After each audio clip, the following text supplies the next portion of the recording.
Hi, everybody. I am John Michael Bailey, and welcome to the Wellspring Digital Chat, where after a brief sweat lodge session with a group of really friendly druids, we came out and decided to have this conversation where we are going to uncover some of the ancient secrets of digital marketing and share them directly with you. So consider yourself fortunate. The sweat was great. Um, yeah. So if you've spent any time on search engine land or search engine journal, which I hope you have because there's great stuff there, then you're likely familiar with today's guest. I've been a fan of his writing for quite a while now, and I am very excited to dig a little deeper with him. So Corey, welcome. Please take a moment to introduce yourself to these wonderful people.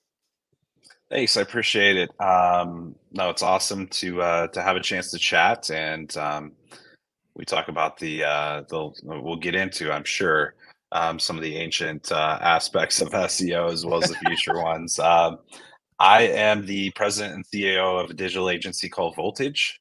We're based in Kansas City, Missouri, but our focus and our footprint is around the United States.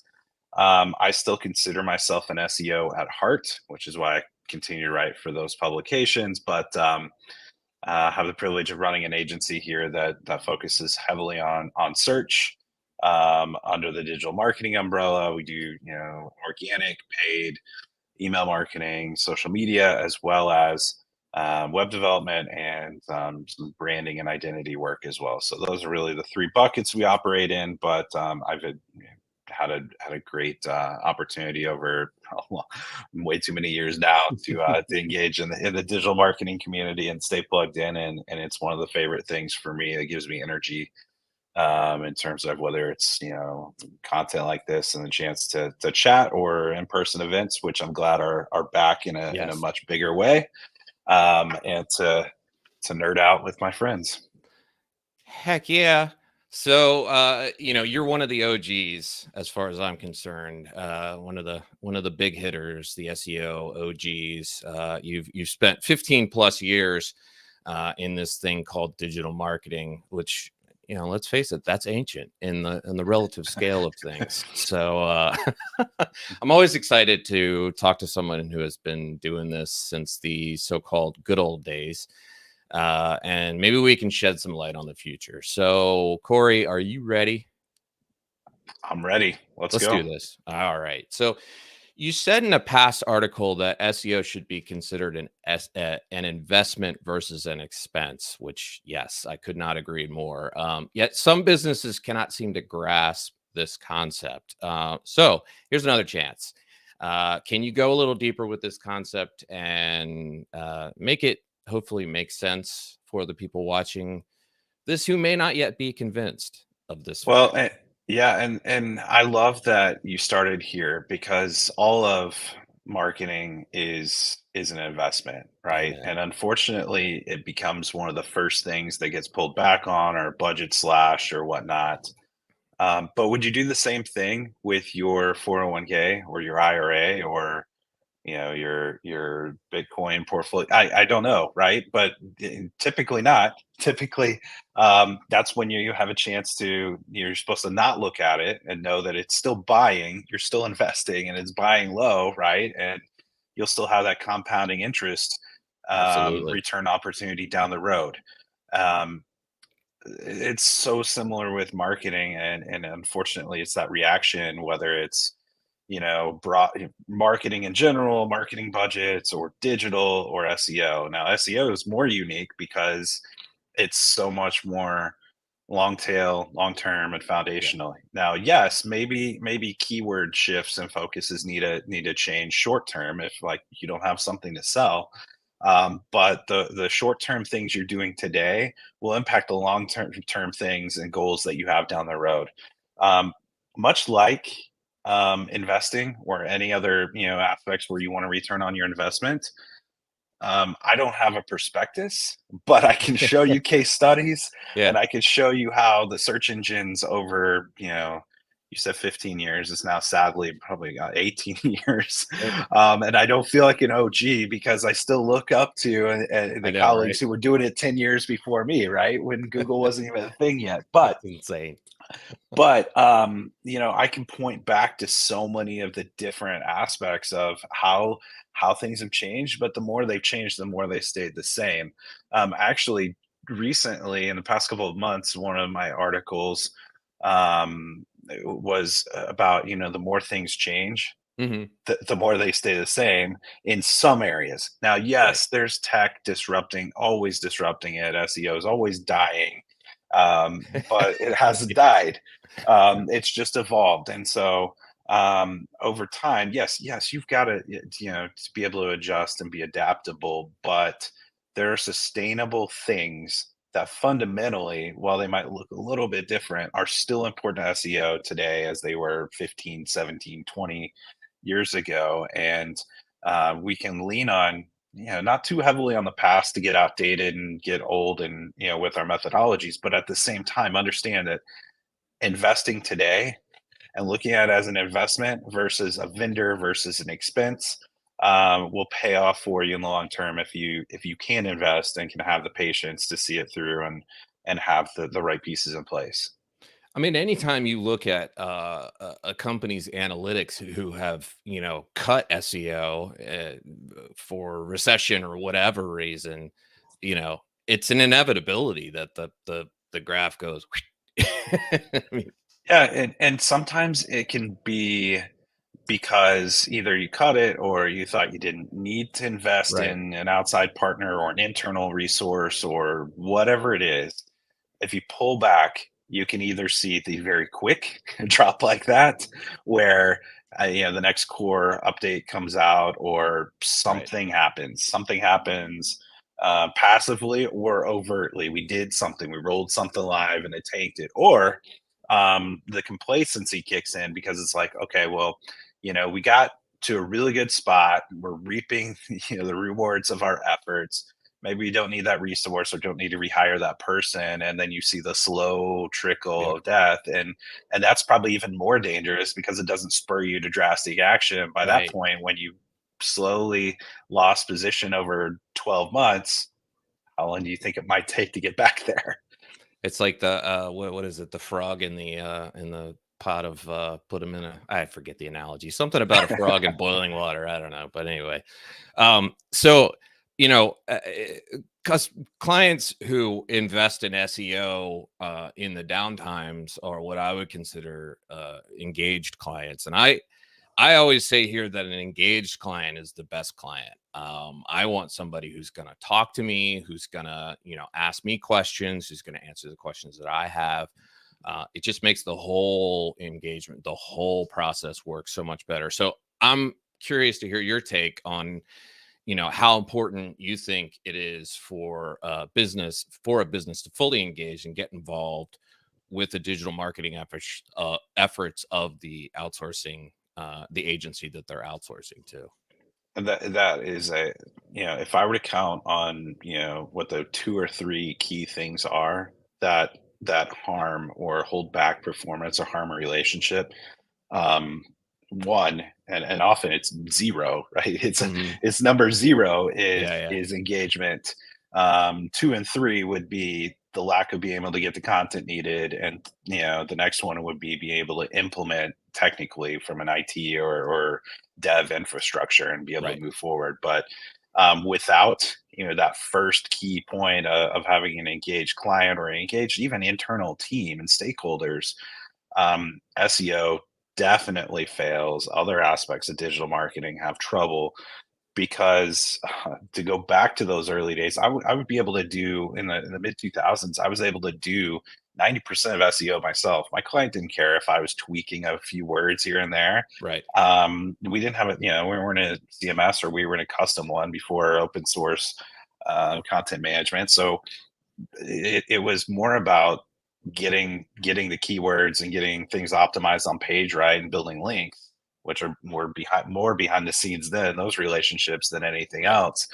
Now, and I fully embrace it and love it. I'm happy, but in SEO, who's just an SEO strategist or tactician, or even a manager at a seat at the marketing table, can't get it done alone, and can't get Sure. it done maybe even with one or two other people, right? And whether that's a seat at the table in-house or with the client, based on how SEO is viewed as a vendor or a partner, or in that relationship. So content, thought leadership, especially on the B2B side of things, Yeah. user engaged content strategies around and being synced up on product teams and product decisions, getting the competitor understanding and analysis, working with sales teams, having CRM data, Mhm. be able to have teams implement on the server side, IT side, as well as the dev side.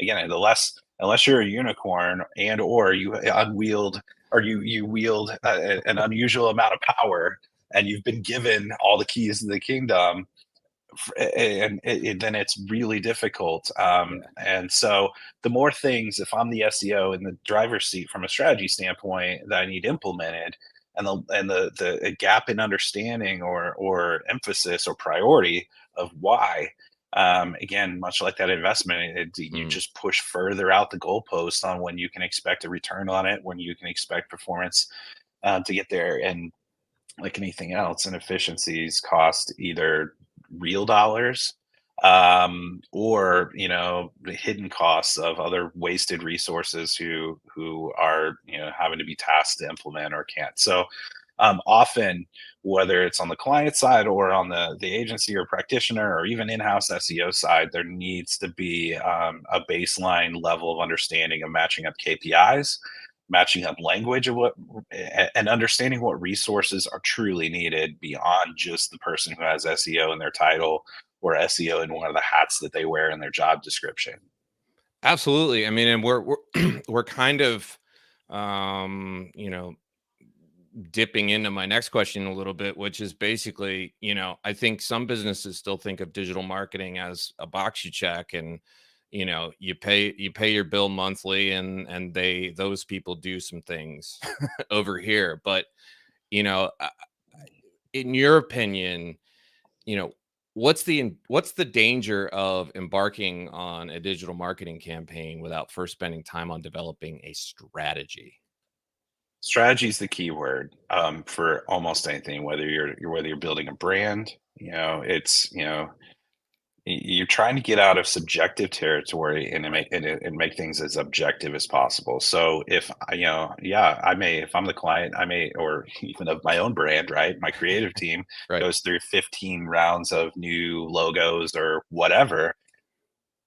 There's nothing objective if we haven't set a strategy and a central source of truth. And that's an extreme example, right? Because that's a visual one where it's like, I'll know it when I see it. Right. But SEO can be, I'll know it when I see it. If there's not a defined strategy of what are our goals, what are, and starting at the end and working backwards of what do we need and how can we set up the milestones and the KPIs to get there, and how do we see progress?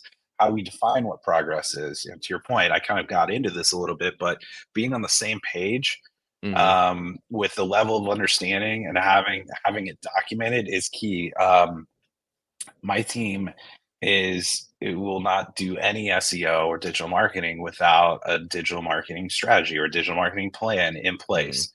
Hmm. And we'll spend, whether it's the first few weeks if it's a small campaign, or first few months if we're talking about big long-term strategies, to make sure that we fully define target audiences, Hmm. competitive landscape, exactly what we're going to measure before we start setting up the dashboards, what the reporting and communication cadence is, what the tactical plan is going to be, with a giant asterisk on it that says we're not going to blindly follow the plan, because Google's going to change things and Sure. competitors are going to change things. Your own product team might change, priorities on us midstream.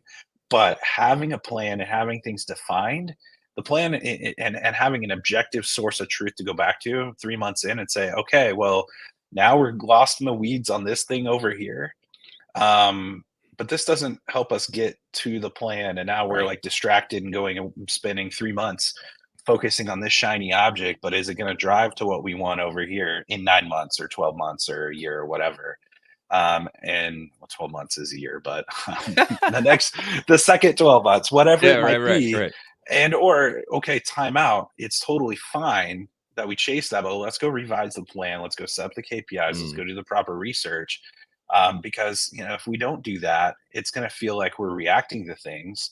It's going to feel like the SEO people or the digital marketing people are not leading the conversation and being mhm, proactive. right, And especially in the agency and client relationship, it's always going to lead to a bad place where if I'm in the on the agency side, I'm showing you things and you don't know what's coming and you have ideas, you're going to feel like you're the one leading the strategy. And it's like, well, right, what are you paying me for? right. If you're like, well, what about these keywords? And I'm like, well, I haven't researched those. Or we haven't gone there yet. I was still doing this thing back here. It just it really harms that dynamic, and really commoditizes things. I mean, you wouldn't. Another example is, and I love CPAs. This could get me in trouble with friends, but with tax strategy, there's a difference between checking the box. I could do my taxes and go through. I would hate it, and I'd rather have a root canal. But Right. I could go through software and check the boxes and do things to get my taxes done. Technically, now I'm checking the boxes there, but am I actually like investing in any strategy and things to make sure that I'm paying the right amount, that I'm not Mhm, doing things stupidly here and paying or underpaying that'll catch up with me later. right, Check the box SEO. Sure, it might hit some, it gets you some easy wins. But checking the boxes is, okay, well, whose boxes am I checking? Some of the best right. practices? Am I just using some software blindly? Is it going to take me to the top of the mountain where I want to be, or should I have the strategy layer embedded in that? Absolutely, and the flip side of that is that if there isn't that strategy can sometimes also inform in terms of what not to do, and may even save you money, or it definitely save you time. If a client comes to me and says, I want to do X, and we look at it and we start talking and we go through the due diligence and develop the strategy. We go, X is the worst idea. Don't do X. Let's do Y. So Or I think or that or that generic versus long tail, right? It's like, I right, wanna rank for cars. No, you right, don't. right. No, you And if don't. you're a local car dealership, you do not wanna rank for Right, cars. right, And or I wanna rank for, this obscure make and model. Okay, well, you may wanna rank for that, but you wanna rank for about 1,000 different variations, right, right, too. So landing you're totally right, though, because if you get too far into a product strategy and you're like, we're going to launch this SaaS and it's going to be this, like, okay, but that's saturated. So right, how much do you get into features versus problem and align it with the customer journey and research versus buying experience? There's just so many layers to that strategically you need to mhm, vet all those or as many as you can, knowing that there's, obviously it's optimization. You're going to have to find out some things along the way, but what if you could have saved 6 months right. to go validate it on the front end and know what kind of battle you're getting into and what to bring to the fight before you actually, step out there with, you know, with no weapons, nothing to go on the offense with. I mean, let's face it, if Jack was neither nimble nor quick, he would have been burnt by that candlestick. Yeah. There's no way around it. So, yeah. So let's talk AI. Okay, why not? So I am curious to hear your take on how you think AI will change SEO in the near term, like both negatively and positively. What do you think is going to happen in the next 6 to 12 months? Selfishly, I see it as a huge opportunity for me and for my agency, right? Because we're leveraging it, we're testing it, we've got AI, systems talking to AI systems. I mean, there are some real applications and things we've automated internally. It's dangerous on the content front until we fully know Right. what publisher and editorial guidelines are going to be and copyright and some of that legally. So I'm a little bit more careful on that public facing front and how we use it for clients for consumable content out there on the web, right? Um, I, I'm not, I like to be in the middle of the sandbox. I think it was Bruce Clay who taught me that phrase and talked about, we did in the early 2000s of where, how to think about mitigating risk for your client or for your own Mm, company if you're an SEO, right? You could be some of those examples of brands who have gotten banned and have to work your way back and make a high profile mess.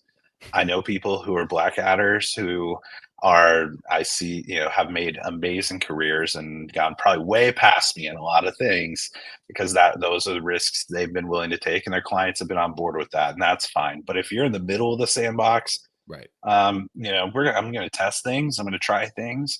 But at the end of the day, what kind of damage could it do if we're not all on the same page with our going back to strategy and what our tolerance is and what our KPIs are to do some things, and then later, a search engine rolls out a filter or actually updates their guidelines and says how they're going to use it, or somebody, there's some accidentally copyright infringement that one of the AI tools stumbled into, and now you're getting cease and desist, and that content you were ranking really well for has to be pulled down painfully, or you want to go to court over it. So many of those things are outside of my personal realm, but Right. for automating processes, being faster, being more efficient, being able to turn more things live, I see a ton of huge benefits. And I mentioned the selfish part of it. Selfish part of it is like so many things, just like a few years ago when checking the boxes became not enough because there was kind of a swing back toward a lot of technical SEO best practices. Because Yeah. everybody all of a sudden had a Shopify store, or everybody had the same WordPress theme. Then everybody started looking the same, and then it got saturated. Nobody could outrank anybody. So being able to go to that next level strategically or technically helped win out. So when everybody's using AI, I had the same philosophy. When everybody's got AI writing their content and or has fooled Google by running AI through three tools to Right. make it sound humanized enough, and not get detected if Google goes there and implements filters, it's all going to be like good, but not great. And Right. that's going to be the differentiator. When people figure out how to shortcut and autopilot things, that's when there's an opportunity for somebody to come in strategically or with one level better and outrank and make everybody look mediocre. So that's where I think there's an opportunity that sure there's going to be people rushing in to go try to, like I'm going to go be a new SEO and I'm going to automate everything, Right. Right. or I'm going to ignore it and have people beat me who can do it cheaper and faster, even if it's the same level of quality, because they're, if I can take something that takes 6 hours, my team's doing it in one now, and it was a meaningless thing, and now we're just going to put the strategic layer on top. It's doing a production level thing and we can do the strategic level thing with it, then we get further ahead. So there's a whole lot of, I could probably think of 10 use cases, and there's probably 20 Sure. more Oh yeah. that'll be here next week. So it's exciting to me. It's crazy, but I mean, we have a saying here: "Don't trust the tools." And the same thing applies to AI. You can't just blindly let a tool dictate, you know, how you go about something. You can use the tool, but yeah, you have to kind of use your noggin. Yeah, that's not going away. All right. So let's get existential then for a second. Recently we saw, I think it was Elon Musk and Steve Wozniak and a bunch of other tech icons, ask for them to pause development on, I think it's GPT-5 is what they're concerned about. I could be wrong there, but so I want to ask, a few things here. One, do you think their concerns are valid? And what are your concerns about AI as it relates to the digital marketing industry? And then finally, what excites you about AI So I think I beyond talked just yeah, I SEO? think I Yeah. talked about what excites me is the opportunity to not have to do as many meaningless things. Right. When I Right. think about my day I'm at glad work, you said that. my day, yeah, it's like the flying cars aren't here yet, Right. Right. We and got to things have have been, something. yeah. So I've seen, there's cool things that will rearrange and tell you what you should be doing. And I'm like, I need that. So, Right. whether that's a virtual assistant or, a human or AI, I mean, there's so many cool things. There's so many, and that's just at work, right? I've got Mm, yeah. kids and all kinds of things that run my schedule and run things other places that are challenging. It's like if I could have it write up a, you know, practice schedule and plan for 8-year-old basketball practice, that would be amazing. Then I'm not Googling it and looking or trying to figure out in the car on the way to practice. So That's there an are so many awesome different application. just day-to-day small Yeah. things that I think would be improved. I'm not as into the big cosmic things of the universe and of tech to be worried yet at the level that Right. smart people like Elon and Wozniak are. But I they're in a category where I think that concern and what they're looking at, visionary and looking at with the tech, is not that different than a lot of the same ethical concerns with the advancements of medicine and science, right? Mhm. It's like how far could or should we go? So the questions always become a moot point when now all of a sudden some regulatory body, whether it's a government or whatever it might be, steps in and slows it down. So Well, let's um be clear. It's not that you clone, it's who you clone. You got to clone the right people and clone for good. No, I'm kidding. So, but that's the point too, right? When these things start doing some scary things, or somebody decides to point AI at something that gets really controversial, Mhm. naturally, I'm not too concerned because naturally, what's going to happen is somebody's going to step way over that line, and then Yep. what's going to happen is bureaucracy and regulation comes in, and so we're in the era where it's like, well, maybe we should think about self-regulating, and then somebody will be like, screw that, I'm going, much like SEO, I'm going black hat. I'm not going to agree to any standards. You can't put any rules on this industry or this tech. And naturally then it comes from in some other form. Yep. So yeah, I definitely acknowledge that there's probably should be a conversation and a concern of, hey, how are we pointing this, what's the trajectory here? But at the same time, you know, I eh, I'm not in that version of the conversation, and I'm not too concerned yet about somebody, sending us into a black hole or whatever. You know, I, I I appreciate your positive outlook on this. So, for for for those of you who maybe didn't feel so positive, let me just say this. Uh, Corey Morris is basically saying that we are not going to be bowing down to AI overlords anytime soon. And so I think everybody's safe. We're not heading towards a Terminator future. I'm paraphrasing. I hope that's kind of the point you're trying to make. I think I agree. Yeah, I hope. I mean, again, I'm not an economist, and even Yeah, economists don't agree with each other and can't yeah, predict the future. yeah. I'm not gonna say I know the answers to that, but the biggest risk, I think, if I bring it back into marketing, I know you took me out of marketing, and because we just talked about that, is just a lot of Mhm. junk out there, a lot of bad answers, a lot of spam that we have to get through, where we've spent so much time trying to get to quality, and I Yep. agree wholeheartedly with that. There's going to be a lot more messes and a lot more things to clean up and to wade through as consumers, as businesses, and unfortunately it's not going to be limited just in my narrow SEO or digital marketing mindset. I'm going to see it in in other things where I don't want it necessarily. So if my refrigerator is telling me something and it was AI generated, and I'm smarter than the refrigerator still, if I am at that point, and it's telling me, food's expiring, or to add this to my list, or your pattern Right. is that you should think about, or I just auto ordered that from the grocery store for you because I think you're out of it. And I'm like, I didn't want that. My kid should not be messing with the algorithm here of like what ice cream is, and then I have a whole load of ice cream. That's going to be annoying. Yep. And that's on a different level of annoyance and getting used to it and working through it, or my car taking me somewhere I don't want to go. Right. And so there are all kinds of comedic examples too, right? Of That's that's how it, let's just say, I'm gonna get in trouble here.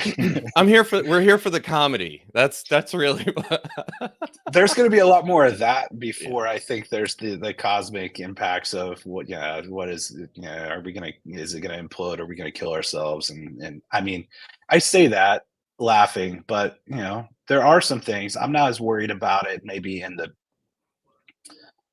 individual realm. Right. Sure, if it gets militarized and we have geopolitical conflict that's automated, that's going to be a problem. Yeah. And maybe that's further along than I know. I'm sure it probably is. I wouldn't, should not say this, but I wouldn't doubt that there are elected officials who are using ChatGPT going, how should I vote on this issue? And Yeah, hey, maybe that's for the best. that again. I shouldn't say this either, but maybe they'll be more educated on what the tech Exactly. can and can't do, so they're more informed when this does come in front of Congress, There you right? go. I think Because that Google is, and Facebook are yes. so misunderstood, and the questions are so ridiculous. Yep. Whether no matter what side I'm on, whether I agree with why there should be a concern about this or not, what's the constant is how ridiculously uninformed people are going into a lot of those conversations. So I think that's a great place to end it, on a lesson for our elected officials to use ChatGPT to be better informed when they're about to go into a hearing, so they don't ask stupid questions. There we go. That's the lesson of the Perfect. That's awesome. Well, Corey, thank you. Thank you so much for doing this. This was great. It was a lot of fun. Tons of great stuff in here. And yeah, I really appreciate it. Yeah, likewise. Thank you for having me. And yeah, I hope somebody learned something here and go hit up. I've got a lot of other good Absolutely. content that I probably touched on, but some, to get more tactical with it, I think there's some good stuff that helps agencies and clients and in-house teams and just raise all the ships. Absolutely. And we'll include all those links in the show notes. So thank you so much. Awesome. Thanks, John. Bye, everybody.